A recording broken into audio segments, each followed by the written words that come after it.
আমরা 1803 খ্রিস্টাব্দ থেকে পরমাণুর যে যাত্রা, পরমাণু কথা 1 দিয়ে শুরু করেছিলাম। আমরা 1803 খ্রিস্টাব্দে জেনেছিলাম যে জন ডাল্টন বলছেন পরমাণু মামুলি গোলাকার এক বস্তু, অবয়বহীন, এটা অবিভাজ্য নিরেট কণা। সেখান থেকে আমরা ধীরে ধীরে এগিয়ে গেলাম। 1900 খ্রিস্টাব্দে জানতে পারলাম যে স্যার জে থমসন বলছেন যে পরমাণু একটি ধনাত্মক আধান বিশিষ্ট গোলক এবং তার ভিতরে ইলেকট্রনগুলো সব গাঁথা রয়েছে। এরপর 1909 থেকে 1913 সালের মধ্যে আমরা আর্নেস্ট রাদারফোর্ডের কাছে পরমাণুর যে নিউক্লিয় মডেল জানতে পারলাম। ইলেকট্রনগুলি নিউক্লিয়াসের চারপাশে ইচ্ছে মতন বিভিন্ন কক্ষপথে ঘুরে বেড়াচ্ছে। 1913 খ্রিস্টাব্দে বোর তিনি বললেন না, ইলেকট্রন ইচ্ছে মতন যে কোনো কক্ষপথে ঘুরে বেড়াবে না, এ কতগুলি নির্দিষ্ট শক্তির কক্ষপথে, কোয়ান্টাইজড কক্ষপথে ঘুরে বেড়াবে এবং এই পথে ঘুরে বেড়ানোর সময় সে ইচ্ছে মতন শক্তি শোষণ বা ত্যাগ করতে পারবে না। এর মাঝে 1900 খ্রিস্টাব্দে আমরা ম্যাক্স প্ল্যাঙ্কের কাছে কোয়ান্টার কথা শুনেছি, যে শক্তি নিরন্তর অবিরাম একটানা নিরবচ্ছিন্নভাবে বয়ে যায় না, এনার্জি প্যাকেটসে ধাপে ধাপে ঝাঁকে ঝাঁকে শক্তি যায়। এবং 1905 খ্রিস্টাব্দে আলবার্ট আইনস্টাইনের কাছে আমরা জানলাম যে তড়িৎ চুম্বকীয় যে তরঙ্গ, সে তরঙ্গ তার কণাধর্মিতাও আছে এবং তার তরঙ্গধর্মিতাও রয়েছে, এবং তিনি বললেন ফোটনের কথা। এরপর বিজ্ঞান তো আর থেমে থাকে না এক জায়গায়, নিরন্তর ছুটে চলা। পরমাণুর গঠনের যে নিত্য নতুন গঠন আবিষ্কারের প্রয়াসটা চলতেই থাকলো। আমরা পরমাণু কথায় 5-এ আমরা 1928 খ্রিস্টাব্দে সামারফিল্ডের যে পরমাণু মডেল, প্রিসিসিং ইলিপ্টিক বা রোসিটি মডেল, অর্থাৎ যে বৃত্তাকার পথ সে যেন একটু উপবৃত্তাকার পথে ইলেকট্রন ক্রমশ ছুটছে, তার যে ভর তার পরিবর্তন হচ্ছে এবং এর ফলে তার পথেরও অদ্ভুত রকমের এক পরিবর্তন হচ্ছে, যে পথকে বলা যায় রোসিটি। এইভাবে ক্রমশ আমাদের সামনের দিকে এগিয়ে চলা।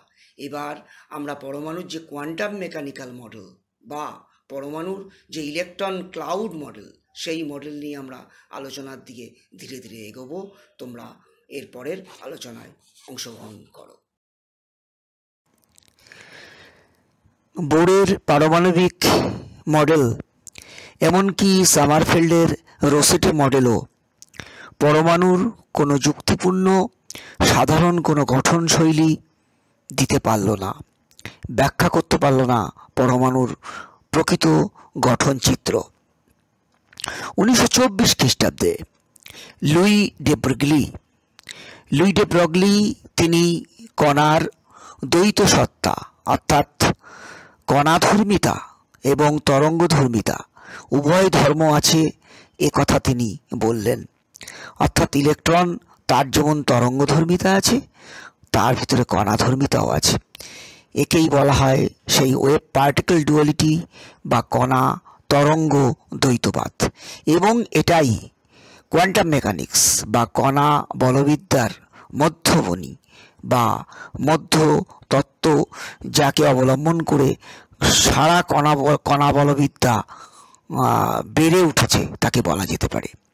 তাহলে ডি ব্রগলির যে ইকুয়েশন, সেটা কি না, কোনো কণার তরঙ্গ দৈর্ঘ্য ল্যামডা h/mv, যেখানে h হচ্ছে প্ল্যাঙ্কের ধ্রুবক, m হচ্ছে ওই কণাটির ভর এবং v হচ্ছে ওই কণাটির গতিবেগ, অর্থাৎ h/ ওই কণাটির ভরবেগ। দেখা যাক কিভাবে ইকুয়েশনটি পাওয়া গেল। আমরা প্ল্যাঙ্কের কোয়ান্টাম তত্ত্ব থেকে E=h নিউ আমরা জানি, তাহলে এখান থেকে আমরা সহজেই লিখতে পারি E=h/c/λ, যেখানে c/λ, c হচ্ছে আলোকের গতিবেগ এবং ল্যামডা তরঙ্গ দৈর্ঘ্য। এবং আইনস্টাইনের ইকুয়েশন থেকে আমরা জানি E=m × c², যেখানে c হচ্ছে আলোর গতিবেগ। ডি ব্রগলি কোনো কণার গতিবেগকে ভি ধরে এই দুটি ইকুয়েশন 1 এবং 2 এর মধ্যে সমতা আনলেন। কিভাবে আনলেন তা খাতায় করে দেখো, এখানে আমি করে দিয়েছি। E is equal to h nu is equal to hc by lambda is equal to mv square, অর্থাৎ তিনি সি এর পরিবর্তে ভি কে বসালেন। তাহলে আমরা সেখান থেকে দেখো অতি সহজেই পাচ্ছি h by lambda is equal to mv, অর্থাৎ lambda is equal to h by mv. ডি ব্রগলির কণা তরঙ্গ দ্বৈত সত্তা সমীকরণ। এখানে এম হচ্ছে কণার ভর এবং ভি হচ্ছে ওই গতিশীল কণার গতিবেগ। এইভাবে যে তরঙ্গ দৈর্ঘ্য পাওয়া যায় একে বলে ডি ব্রগলি তরঙ্গ দৈর্ঘ্য। সত্যি সত্যি বাস্তবে যে ইলেকট্রনের যে কণাধর্মিতা তা বাস্তবে সত্যিই দেখা গেছে। কেন না, ইলেকট্রন আলোর মতোই তার ডিফ্র্যাকশন বা অপবর্তন হয়। এখানে একটি অ্যানিমেশনের সাহায্যে দেখিয়েছি যে যখন কোনো তরঙ্গ কোনো বাধা পায়, কোনো ছিদ্রপথে সে যখন গতিশীল হয়, তখন সে তার যে ঢেউয়ের তার যে তরঙ্গের চরিত্র সে পরিবর্তন করে বেঁকে গিয়ে বেন্ড হয়ে সেই পথে যায়, এবং এই যত ওয়েভলেন্থ বাড়বে তত এই অপবর্তন বাড়তে থাকবে। এবং এই যে কণার তরঙ্গ ধর্মিতা, একে কাজে লাগিয়ে ইলেকট্রন মাইক্রোস্কোপও তৈরি করা হয়েছে। এখানে ইলেকট্রন মাইক্রোস্কোপের সাহায্যে একটি পিঁপড়ের যে মুখের ছবি সেটিকে দেখানো হয়েছে।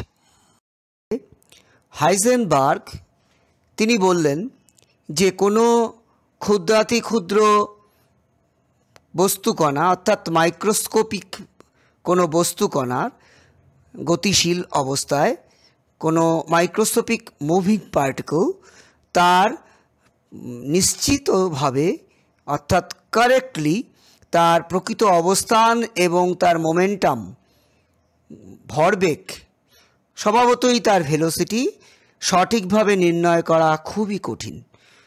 সংক্ষেপে বলা যেতে পারে কোনো গতিশীল মাইক্রোস্কোপিক পার্টিকেলের প্রকৃত অবস্থান এবং প্রকৃত ভরবেগ একই সাথে নির্ণয় করা যায় না। এটাই হচ্ছে হাইজেনবার্গের অনিশ্চয়তার সূত্র বা আনসার্টেনিটি প্রিন্সিপল। একটু যদি খুঁটিয়ে দেখি, এটি ডি ব্রগলির যে কণা এবং তরঙ্গধর্মিতা তারই যেন একটা পরিণতি এটা মনে হয়। তাহলে ইলেকট্রনের ক্ষেত্রেও এই একই কথা খাটবে।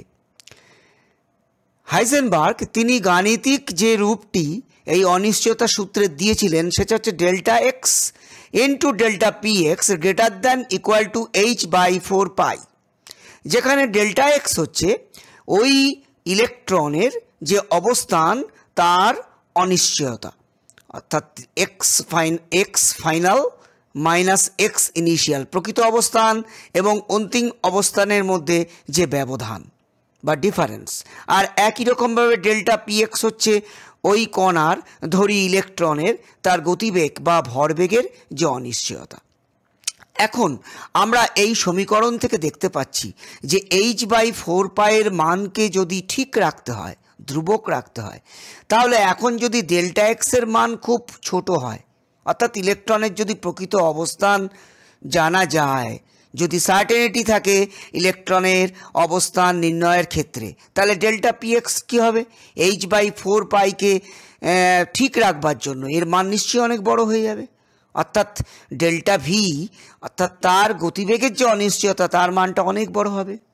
বিপরীতক্রমে বলা যেতে পারে যদি গতিবেগ কম হয় অর্থাৎ ডেল্টা ভির মানটা যদি ছোট হয়, একই রকমভাবে ডেল্টা পি এক্স অর্থাৎ তার ভরবেগের পরিবর্তনের মান যদি কম হয়, তাহলে নিশ্চয়ই তখন ডেল্টা এক্স অর্থাৎ তার অবস্থানে অনিশ্চয়তা অনেক বড় হয়ে যাবে।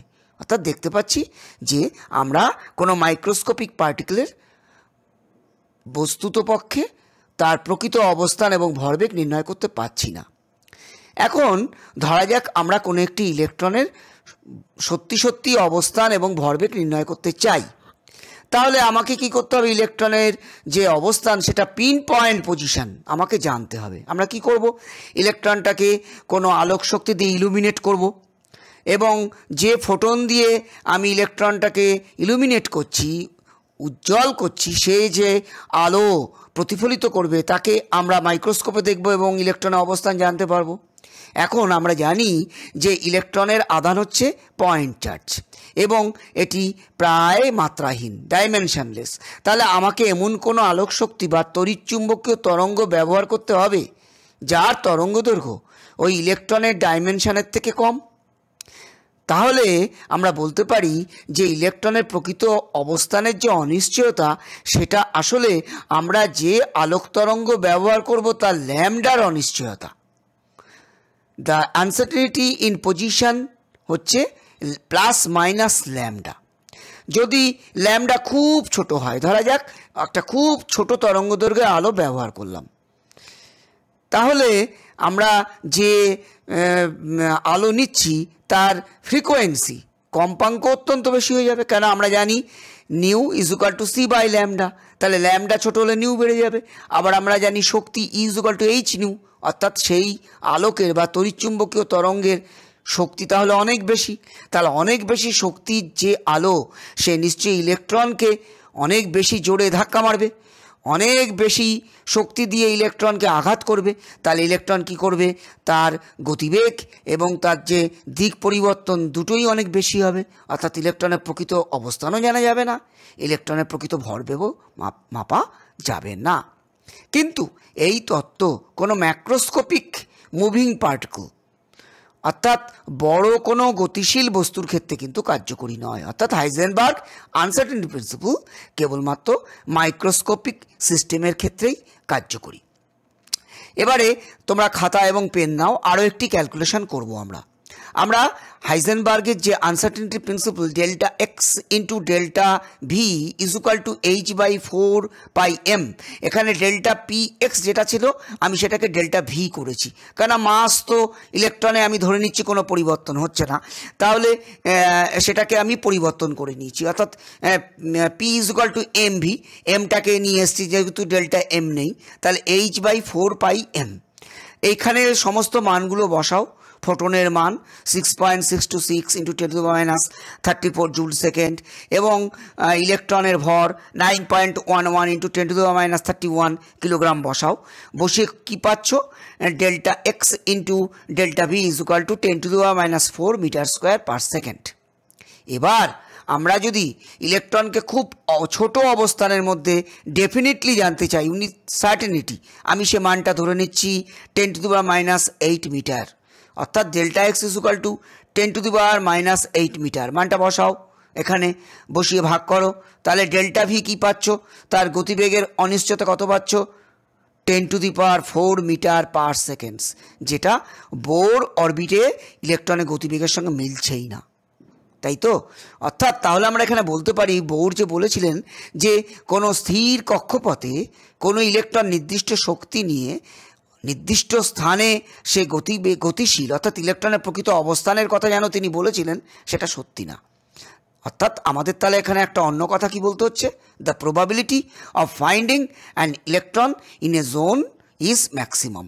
আমরা পরে আলোচনা করব এই যে প্রকৃত অবস্থান জানবার যে সম্ভাবনা, এটাকে যে জিনিস দিয়ে আমরা ব্যাখ্যা করি তাকে আর অরবিট বলি না, তাকে বলি অরবাইটাল, একটা ত্রিমাত্রিক অঞ্চল যেখানে ইলেকট্রনকে খুঁজে পাওয়ার সম্ভাবনা বেশি।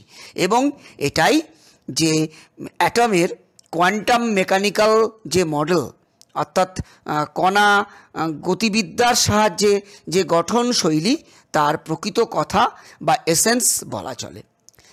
তাহলে খুব সংক্ষেপে বলা যায়, আমরা যদি কোনো ইলেকট্রনের প্রকৃত অবস্থান এবং গতিবেগ যদি পরিমাপ করতে চাই, তাহলে আমরা যে মানটা পাবো সেটা একটা ফাজি বা ব্লার পিকচার, একটা ধোঁয়া ধোঁয়া, একটা কুয়াশাচ্ছন্ন যেন একটা চিত্র আমরা পাবো, একটা অন্যরকম চিত্র পাবো, আমরা প্রকৃত কিছু চিত্র সেখানে পাবো না।